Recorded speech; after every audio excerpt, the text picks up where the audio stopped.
Hello everyone, my name is Dick Pafford. I'm a Tarrant County Master Gardener and a Citizen Forester. And today Patsy Miller and I are going to give a presentation on the trees of North Texas, how to pick them, plant them, and keep them. And I'm Patsy Miller. I'm a Master Gardener and a Citizen Forester. I'm going to start the presentation with a short presentation from TRWD. The Tarrant County Master Gardener Association has partnered with TRWD and they are sponsoring today's program. They also help with our other educational projects. The Tarrant Regional Water District, TRWD, maintains 4 area lakes and pipelines needed to provide surface water to local water treatment plants so they can clean it to meet our drinking water standards for our communities. They also work with many cities in Tarrant County, such as Fort Worth, Arlington, Mansfield, and many others to provide water conservation programs to the community.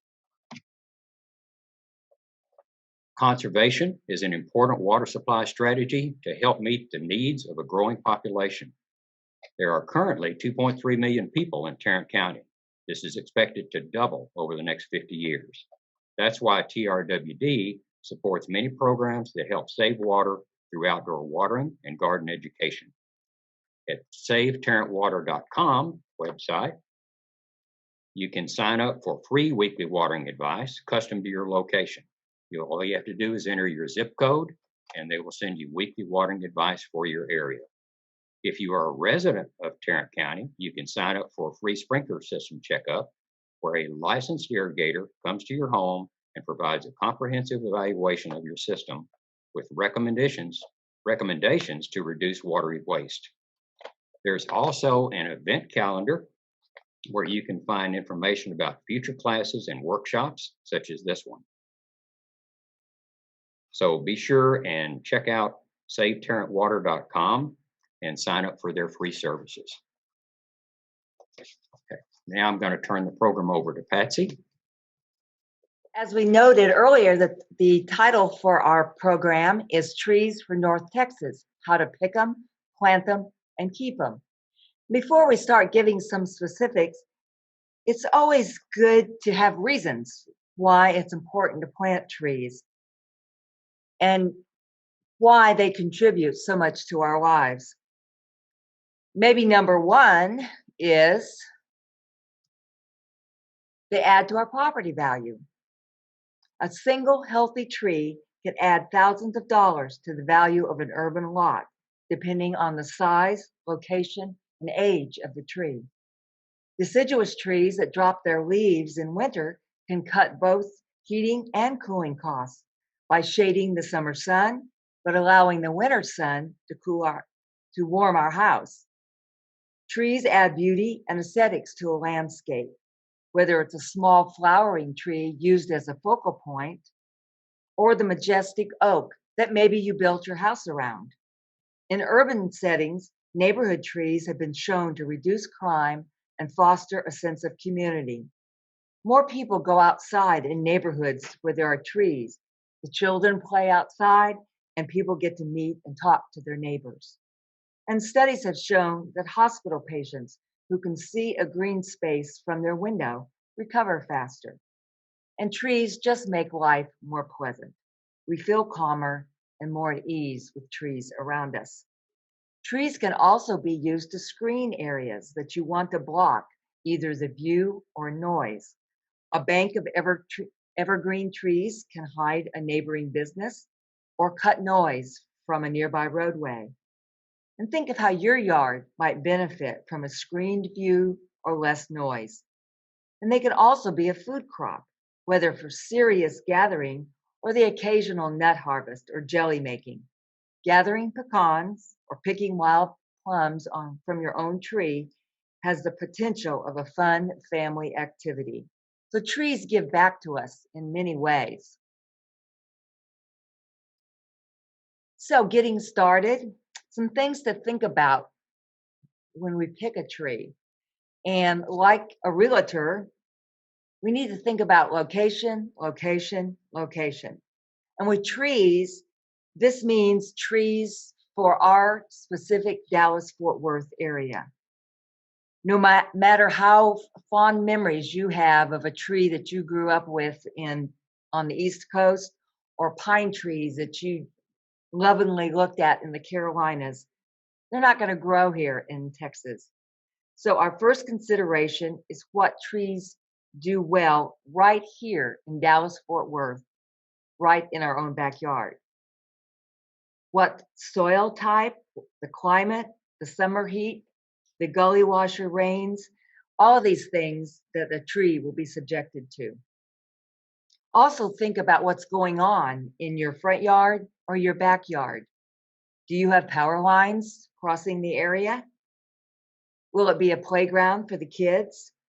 Do you plan on adding other structures like a shed, playground equipment? And how much maintenance are you really willing to do? Do you mind raking leaves or ducking low hanging limbs?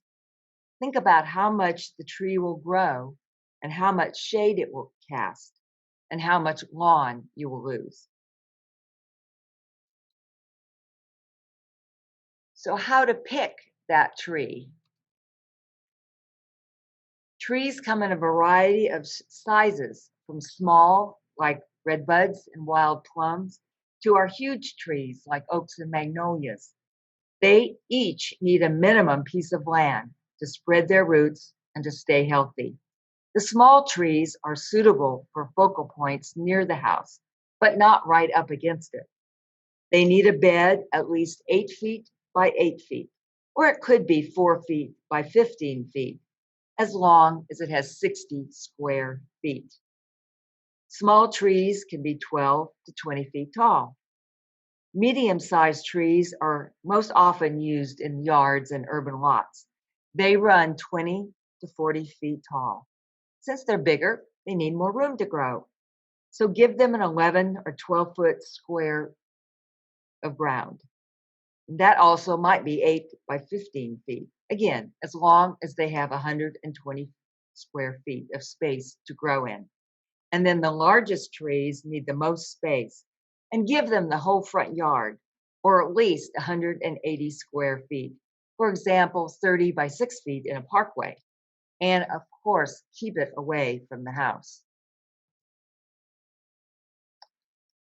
So you avoid problems by thinking of the space that that tree is going to share, not just where you plant it right now, but 50 years from now. Will its roots crack sidewalks, driveways, or paving? Will it drop fruit on the driveway or patio? Will that 5-foot sapling that you plant 5 feet from the corner of your house grow to be a mighty oak and fight with the gutters and roof line? Will its branches bang against the chimney? Will a little tree in the parkway block a stop sign or scratch cars that are parked at the curb? If you have power lines over your property, don't let your tree become a utility company problem. There are many small trees that don't grow tall enough to get into power lines. And if you already have a tree with this problem, you might want to hire an arborist to keep your tree trimmed back so the power company doesn't have to cut out the crown. And what about your neighbors? They may not appreciate your tree growing over their property, maybe blocking their vegetable garden or dropping cottonwood seeds in the pool. The answer to all of these potential problems is to think ahead. Imagine what a tree will look like full grown. How tall will it get? How wide? Where will the branches reach? Will it flower? Will the seeds make a mess? So thinking about it will stop problems before it happens. So we've talked about the right tree, the size of the tree, and there's deciduous evergreen versus evergreen. How about traits of the tree? You want a native? You want fall color? You want it to flower, to be drought tolerant? How will it cope with the standing water after that gully washer in your front yard? Do you want it to have fruits or nuts? As we talked about, trees vary widely in how tall and how wide they grow. Small trees are usually 12 to 20 feet at maturity. So don't be misled by a small tree in the shopping mall parking lot. That little 5-foot square bit of soil may look good now, but in a few years, that oak may be cracking the parking space. Small trees are the best choice for near a house or under power lines. The medium trees have a range of 20 to 40 feet, and they're best for most urban lots. And the big trees are over 40 feet, and that may mean a 120-foot bur oak or a standard magnolia. So don't be fooled by tiny baby trees. As the old saw says, mighty oaks from little acorns grow. And we talked about earlier about native trees and what makes them a good choice. Well, first of all, native trees evolved here. They are fully adapted to not only survive, but thrive in this very ecosystem. Some, like the bur oaks, can be native to a wide range from Canada to Texas, but some, like the lost maples, are native only to the small valley where we find them, and they don't grow anywhere else. What we call native plants were here when the colonists arrived. Other plants that do well here but came from elsewhere are called well adapted. And these plants were brought over maybe from China, Europe, or Africa, but from areas that had ecosystems similar to ours. Some of our Mediterranean herbs come from rocky, dry areas of Europe, and they do well here. They aren't native, but they are well adapted. And you don't want plants that don't do well in our area. They just take too much care and it's too much amending to thrive. So let's go over a few reasons why native plants are better than other choices. Because they evolved here, they're low maintenance and they've survived here quite nicely on their own for thousands or maybe millions of years. They have adapted and are resistant to local pests. They know our temperature range, our soil type, and they like it. They've experienced our summer heat and our droughts, our spring gully washers, and erosion. Natives are just easier to care for. They've done it on their own and for a long time. And they're also part of our diverse ecosystem. They connect to the rest of nature.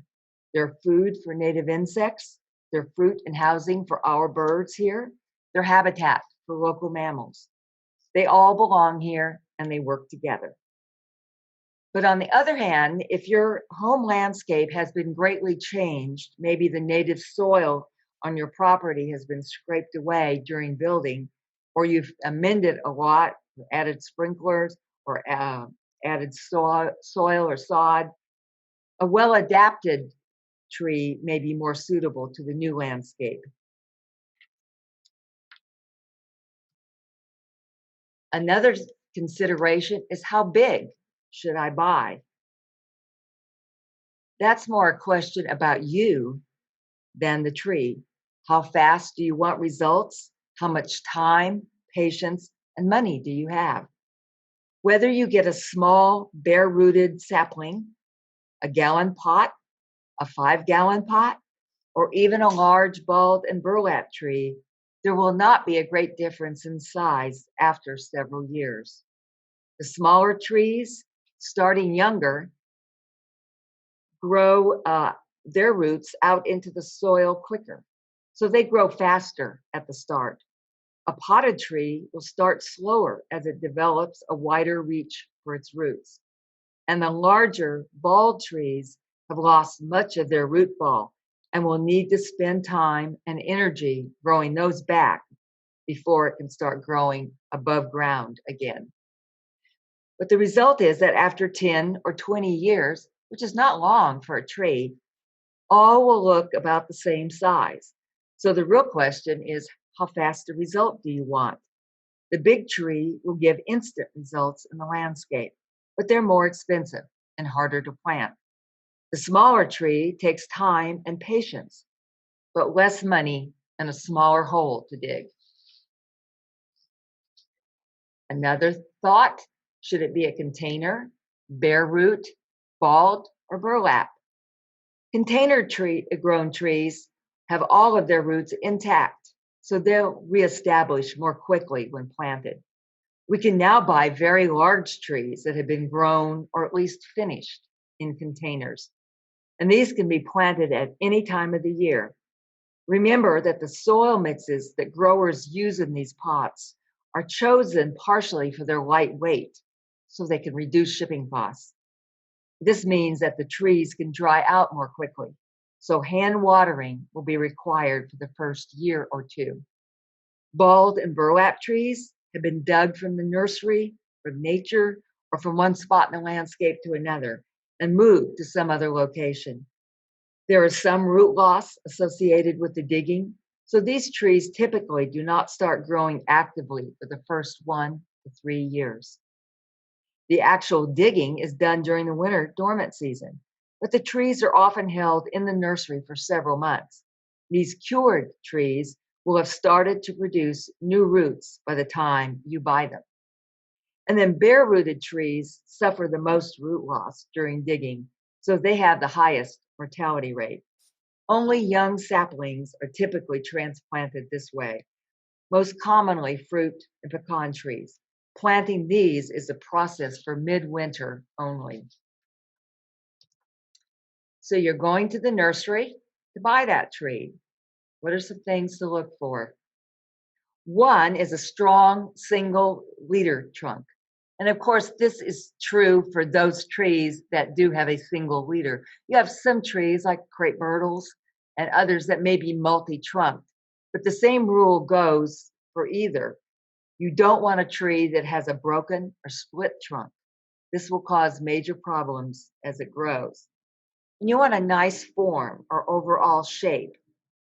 Oddly distorted trees will only get uglier.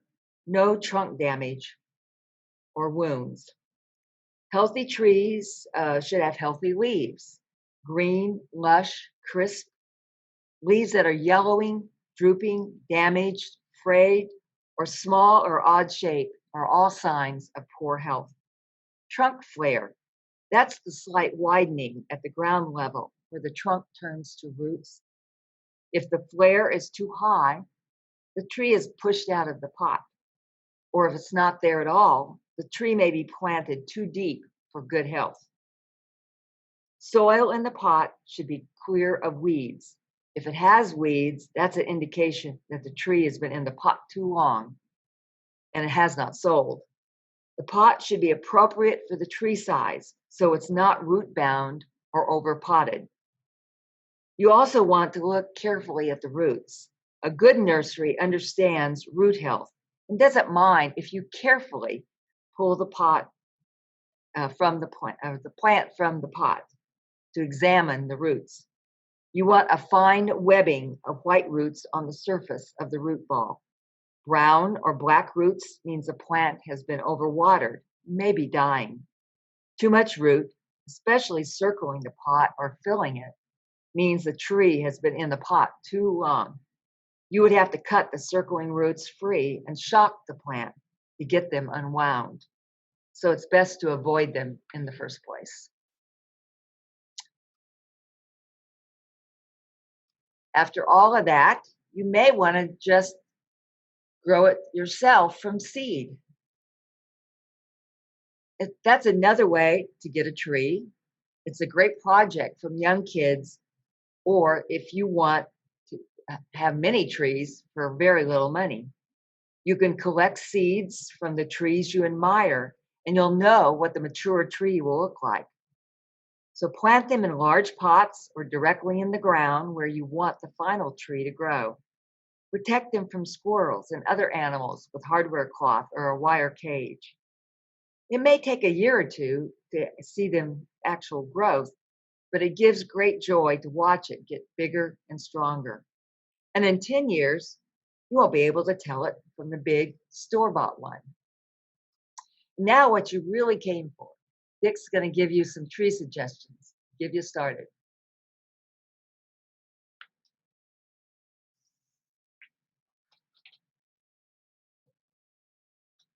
Thank you, Patsy. These are some tree suggestions.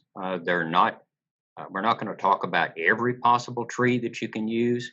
You can go to the Texas Forest Service website and get a list of all the different ones there. But these will be some of the more popular trees that do well in our area. The Afghan pine is a fairly rapid grower. It's well adapted to our alkaline soils. It's great as a specimen or as a windbreak, and it has a pyramidal evergreen shape. It is 40 to 50 feet tall and 20 to 30 feet wide. If you want a small tree, the smoke tree, it would be a good choice. It's a round top tree with moderate rate of growth. It has wispy flowers, and they're produced in big billows in May and June, hence the name smoke tree.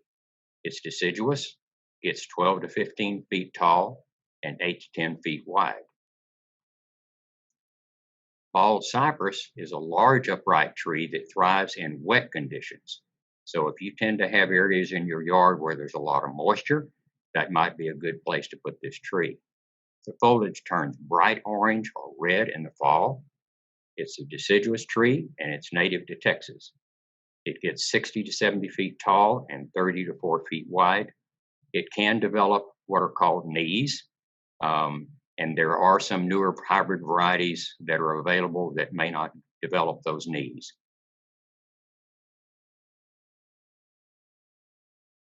The bur oak is a large rounded shade tree native to Texas, has yellow fall color with golf ball sized acorns. You don't want one of those to hit you on the head. It's deciduous, it's 50 to 60 feet tall and 50 to 60 feet wide. Cedar elm is a large upright shade tree, also native to Texas. It has beautiful form and yellow-orange fall color. It's deciduous, it's 50 to 60 feet tall and 40 to 50 feet wide. The Chinese pistache is a large shade tree with beautiful fall color, scarlet, crimson, orange, sometimes yellow. Female specimens bear clusters of red fruit. This fruit can fall on the ground and may get a little messy. So you may want to consider getting a male tree rather than a female. It's deciduous. It gets 50 to 60 feet tall and 40 to 50 feet wide. The chinkapin oak is a large, rounded top shade tree native to Texas, which produces a bunch of acorns. It's native to the dry limestone cliffs and hillsides, but does well in other sites as well. It's deciduous, it's fast growing, it's 50 to 60 feet tall and 30 to 35 feet wide. So it's not quite as wide as some of the other oaks. The crepe myrtle is a small upright tree adapted over our entire state. There are many varieties and sizes. So when you're looking to plant one of these, take into consideration the mature size of this crepe myrtle and buy the one that's appropriate for the size where you're planting it. Showy flower sprays from early summer till first frost. Many have a beautiful peeling bark, and they're best used as a small specimen tree in sunny locations. It's deciduous, it's 12 to 25 feet tall, and 10 to 15 feet wide. This is a sample of one of the crepe myrtles. This is the Natchez crepe myrtle. It's very vigorous, fast upright growth with large, fragrant white flowers. Spectacular cinnamon exfoliating bark on mature specimens. It's mildew resistant. It's considered one of the best crepe myrtles of all time. It gets to 25 feet tall at maturity. Deodar cedar is a large pyramidal tree often planted as a living Christmas tree. New dwarf, golden, and golden green varieties are available. It's evergreen, drought tolerant. It's 50 to 60 feet tall and 35 to 40 feet wide. If you want a very drought tolerant tree, the desert willow is a good choice.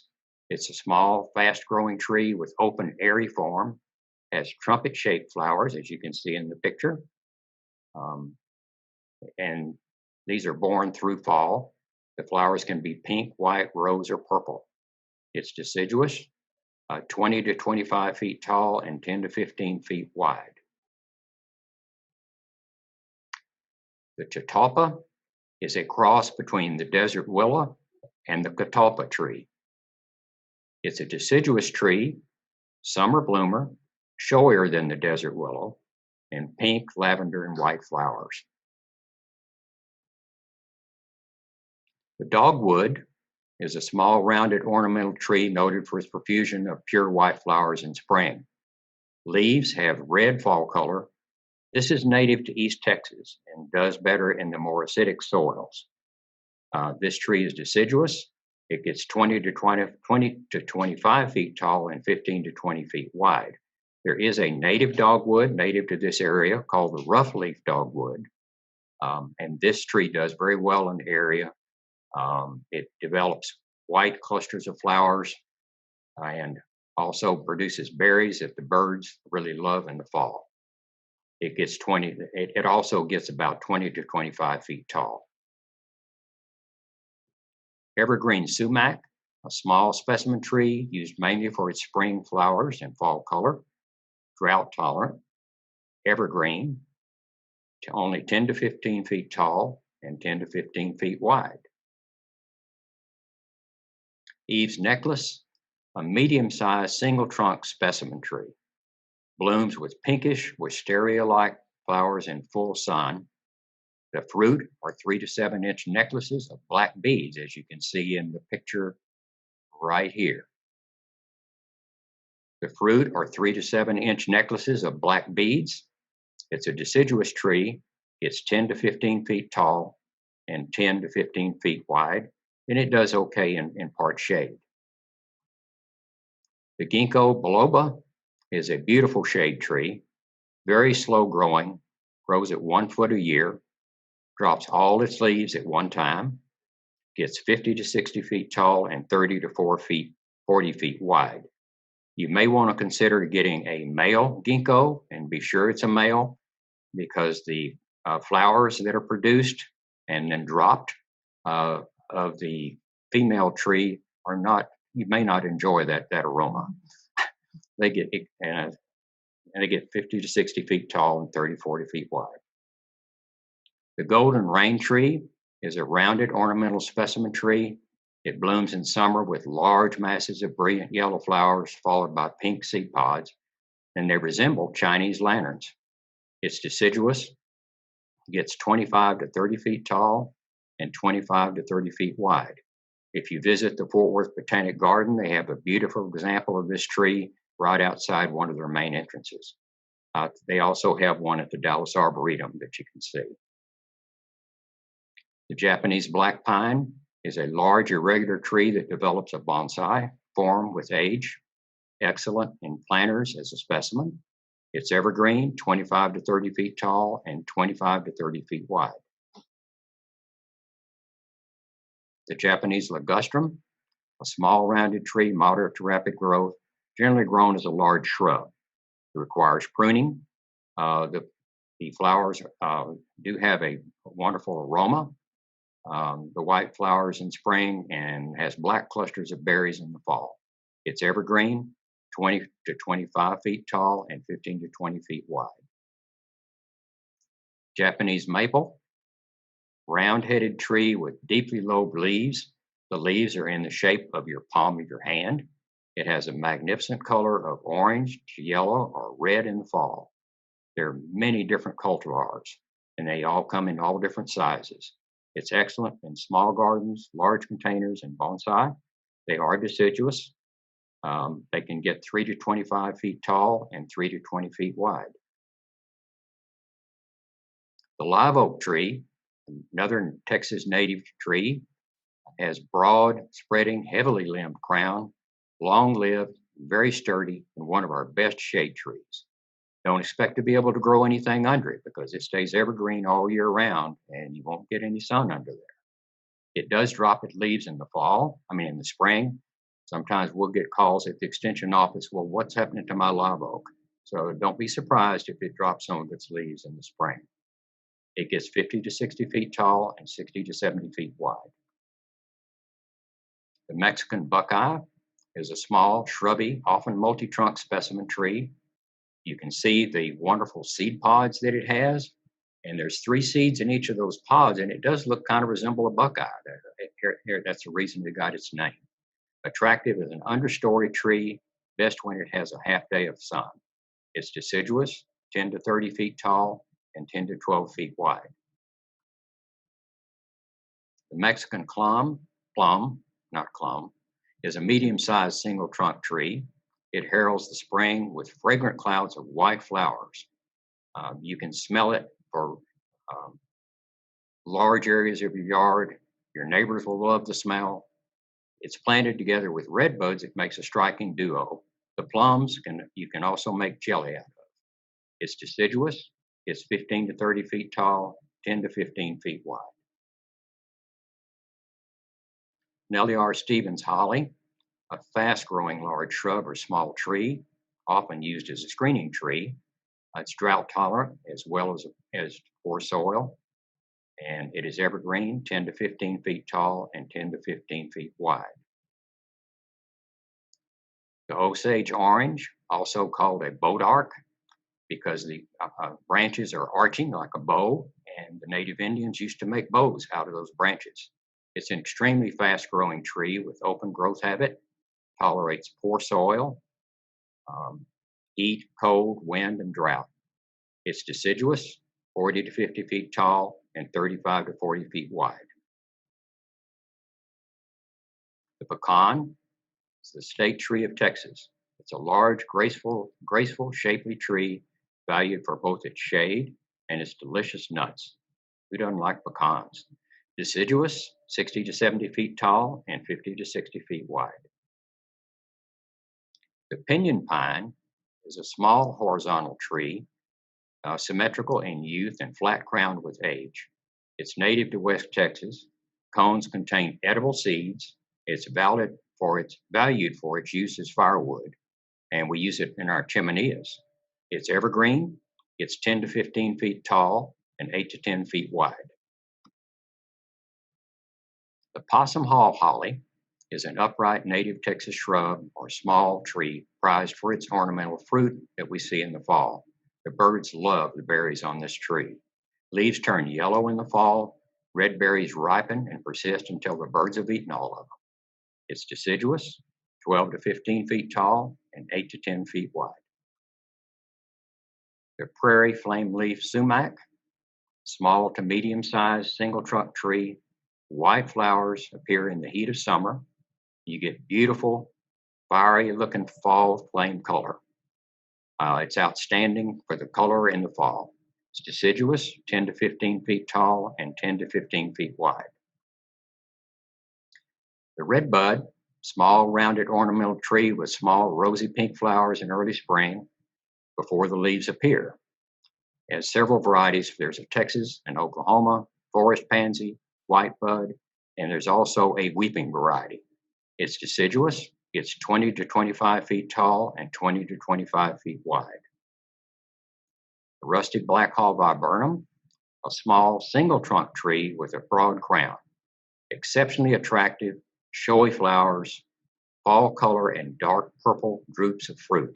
It's deciduous, 12 to 20 feet tall and 10 to 15 feet wide. The saucer magnolia, a small ornamental flowering tree, beautiful pinkish red flowers, and these show well before the leaves appear in early spring. It's deciduous. It's 15 to 20 feet tall and 10 to 15 feet wide. The Shantung maple is an outstanding fall small tree that has glossy dark green star-shaped foliage that remains in good shape throughout the whole season. It develops beautiful fall color. It can take our warm, hot summers. The colors in the fall can range from yellow to dark purple. It's deciduous. It's 20 to 25 feet tall and 15 to 20 feet wide. The shoe-marred red oak, large, majestic, rounded shade tree with open branching habit, brilliant red fall color, great lawn or street tree. It's deciduous, 50 to 60 feet tall and 40 to 50 feet wide. The southern magnolia is a large upright tree valued for its large glossy foliage and large fragrant flowers that bloom in summer. It's native to East Texas, but it does just fine in our area. New and improved cultivars are on the market. These trees are evergreen. The ones that are on the market, there is a little gem magnolia that gets about 35 feet tall, and there is a teddy bear magnolia that only gets about 20 feet tall. So these are excellent trees for smaller spaces. The southern magnolia gets 60 to 70 feet tall and 35 to 40 feet wide. Sweet gum tree is a large shade tree, upright and somewhat cone-shaped when young. Leaves turn purple, yellow, or red in the fall. There are also several cultivars available on this tree. The rotund biloba is one of the varieties, 60 to 70 feet tall and 35 to 40 feet wide. The sycamore tree, a fast-growing shade tree that tolerates most soils. It does best with deep watering and does better in moist areas in your yard. It's native to Texas. Improved varieties are also available to this tree. It gets 60 to 70 feet tall and 35 to 40 feet wide. One thing to remember in speaking about fast-growing trees is your fast-growing trees usually aren't as long-lived as your slower-growing trees. Texas mountain laurel, a small evergreen tree, one to several trunks, makes heavy shade because it's a very thick, dense leafing shrub and tree. Violet pea-shaped flower clusters often compared to the scent of grape Kool-Aid. Tough beans with red pods and extremely toxic, so don't eat the seed pods. It's 10 to 15 feet tall and 10 to 15 feet wide. The chase tree, also called the Texas lilac tree, is fast-growing small tree, ornamental, sometimes called the chase tree, usually multi-trunked, spikes of lavender blue flowers in spring and fall. The insects love this tree. The butterflies love this tree. There are pink and white varieties available. It's deciduous. It's 15 to 20 feet tall and 10 to 15 feet wide. The water oak is not an oak that you're going to see a whole lot in our area because it prefers a more acidic type soil, but it is a large round top shade tree adaptable to most soils. It is native to East Texas, so it prefers the acidic soils. Deciduous, 50 to 60 feet tall and 40 to 50 feet wide. Weeping willow, a very fast-growing shade tree, tolerates poor soils and poor drainage and likes moisture conditions. Requires plenty of space and water, and it's best near a stream or a lake. It's deciduous, 50 to 60 feet tall, 40 to 50 feet wide. The western soapberry, upright, oval-shaped, moderate rate of growth, native to most of Texas, except the high plains. It's suited almost anywhere. Particularly well suited to naturalized plantings. It's deciduous, 30 to 50 feet tall, 20 to 30 feet wide. The wisteria, twining, fast-growing woody vine with clusters of beautiful, fragrant violet, blue, or white flowers, but it can be trained into a small, single-trunked ornamental tree. It blooms before the leaves appear in the spring. The lacy oak is a beautiful small oak. So if you want an oak for a smaller area, it's a very good choice. It's native to the Texas Hill Country, spreading canopy with attractive bluish green foliage, has yellow fall color. It has high tolerance to heat, drought, alkaline soil, and pests. Makes wonderful shade tree for smaller yards, 20 to 25 feet tall, 15 to 20 feet wide. Yaupon holly, also called Ilex bombatoria, because if you eat those berries, they could make you sick at your stomach. It's a small ornamental tree native to Texas, usually grown as a multi-trunk specimen, has bright red fruit, persists all winter long, and is a favorite for birds, especially the cedar waxwings and robins. It's evergreen, 15 to 20 feet tall, and 10 to 15 feet wide. As I mentioned, this is not meant to be a list of all the trees that are possible, and I will show you a website where you can go to get more information. We already talked about how to plant the tree, but I'm going to bring out some other points of the importance of how to plant it in the ground. You want the hole to be twice the diameter of the root ball, and you do not need to make it any deeper than the root ball needs to be planted in the ground. If there are no roots available, when you're taking the plant out of the pot, then you should probably plant it an inch or two above the soil level when you're putting it into the ground. You only use native soil, no potting soil, and water the soil as you put it in around the tree. It's important to water very, very deeply. So make sure that you water with a soaker hose, with a hose, so that you can make sure it gets all the way to the bottom. And that's another reason to water it as you put it in the ground. It's important to sometimes it's best to create a berm around the tree. Make sure it has plenty of sun and space. Again, select the right tree for the area where you're planting it. You don't want to put a tree that's going to get 50 feet tall and 50 feet wide, 10 feet from your house. Check the roots that are free and spread. Make sure they're not circling roots that are around that will girdle the tree. Hole 2 times as wide. Use existing soil. No amendments needed. Build the berm, and then you can fill it with mulch. You don't have to put the mulch up against the trunk of the tree. You can protect the bark if you have one of the thinner skinned bark trees like the Texas red oak, for example. You can buy a paper wrap where you can protect it from sun scald. Sometimes if these younger trees are exposed to sun, that bark will start peeling. Some trees may need to be staked. Depending upon the diameter of the tree, if it's not real sturdy, then it should be staked maybe the first year or two to make sure that it becomes strong enough to withstand our strong winds. Be sure and water well. Watering schedule: water daily the first week, every other day the second week, twice a week the third week, and the fourth week and beyond as needed. Be sure and try to pick the right tree, right place, properly maintain it.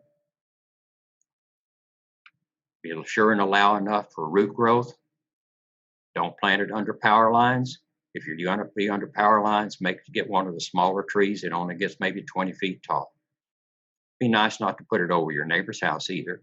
And you make sure it doesn't get too much shade. And be aware of walks and roadways. There are reasons to prune the tree. One is to correct a problem. You can prolong the health of the tree by keeping the dead limbs off and getting rid of crossing branches. Another reason to prune is for fruit production and to shape the tree. Sometimes you will want it to have the proper shape. Some people just like to mess with the tree and want to go out to prune it just to be doing something. Safety is always one of the main concerns. As a rule, if you have to get on a ladder to prune your tree, you probably ought to get an arborist, someone that's trained and has liability to cover in case there's an accident. Assess your own willingness and ability to complete the task safely. Consider your options and alternatives before doing anything, and have an objective in mind before you start doing anything. Shade trees are traditionally pruned during the dormant season, which is winter, before bud break. Shade trees can be successfully pruned after the initial flush. The wounds are most effectively sealed during this time. Avoid major pruning during spring when growth is active and tender.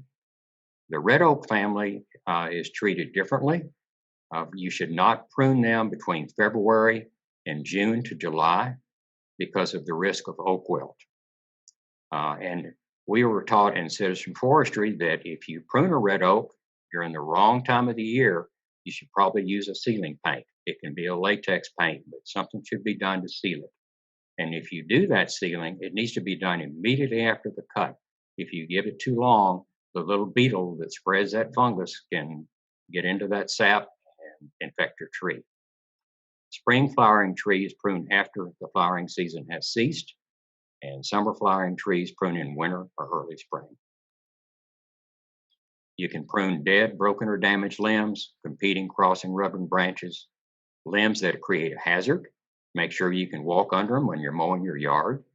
Young trees need a corrective action sometimes to adjust the height of the tree.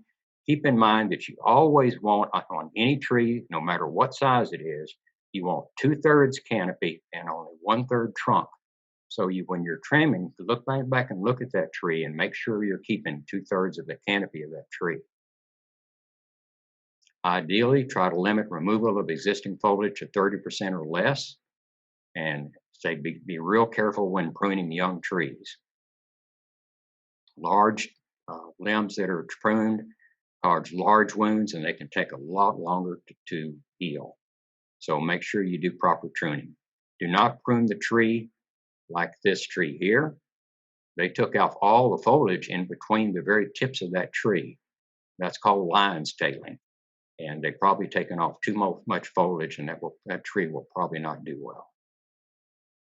There are different types of pruning: cleaning, just removing the dead limbs; raising, lowering the lower branches; thinning, which you would do if you wanted to let more light in so that you could have more sunlight coming in under your tree. Now you would not be able to do that with maybe your thicker, heavier, densely foliated trees like the live oak and the Texas mountain laurel, because those trees are going to be too dense to ever get any light under. You can also do reduction pruning, and I'll show you an example of that. This is how you would prune your tree if you have a larger, heavier branch.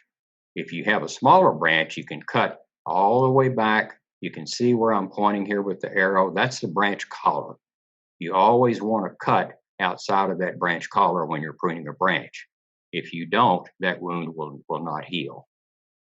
If you've got a larger branch, you're going to make your first cut several inches away from that branch collar, and then you're going to go make your second cut 2 or 3 inches outside of that first cut. That prevents the bark from peeling off, whenever that branch is cut loose. And then your third cut is, there it is, would be right here, which is removing the little stub that's left. And you never want to leave stubs either.